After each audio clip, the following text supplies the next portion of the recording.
សួស្តីអ្នកបើកបរសូមជួយឆែកមើលបានបើកបរផុសអ្នកមើលតើបានបើកបរប្រភេទណាបានបើកបរប្រភេទផាសស្អាតឬក៏បានបើកបរឡានទូចឬក៏បានបើកបរឡានដឹកអ្នកដំណើរឬក៏បានបើកបរឡានធំសូមឲ្យមើលទាំងអស់គ្នានៅកន្លែងដែលថាផុតកំណត់បើករណីអ្នកផុតកំណត់ត្រូវតែស្រោតយកមកបដូរព្រោះអីក្នុងមួយថ្ងៃផាកពិន័យ500រៀលបើករណី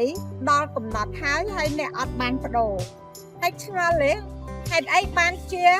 បានបើកបរមានការផាកពិន័យសូមខមមិនខាងក្រោមដូចនេះបើករណីអ្នកឆ្ងល់អំពីប្រភេទនៃបានបើកបរឬការផាកពិន័យនៃបានបើកបរសូមតាក់ទងមកទូរស័ព្ទឬក៏លេខ Telegram 012 88 15 8យើងខ្ញុំនឹងបញ្ចុះតម្លៃរហូតដល់ 50%